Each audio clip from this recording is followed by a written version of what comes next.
How to create a YouTube thumbnail in Canva PC. First of all, open Canva and make sure you are logged in. On the home page, click on the Create a Design button with the plus icon and select YouTube thumbnail from the available options.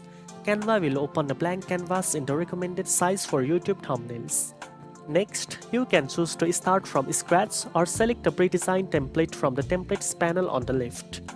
Browse through thousands of professional thumbnail templates categorized by style, niche or theme and click on the one you want to use. Once your canvas is ready, start customizing your thumbnail.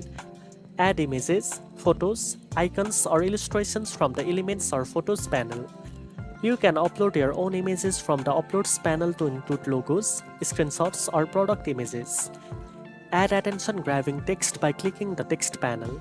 Customize fonts, color, sizes and styles to make your thumbnail more appealing and readable.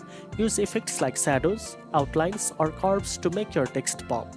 You can also enhance your thumbnail with filters, backgrounds and other design elements to make it visually striking. After finishing your design, click Download in the top right corner and choose the format, usually PNG or JPG for best quality. Your YouTube thumbnail is now ready to upload with your video. Now you know how to create a YouTube thumbnail in Canva. If you found this video helpful, don't forget to like, share and subscribe for more editing tips. Thanks for watching and I'll see you in the next one.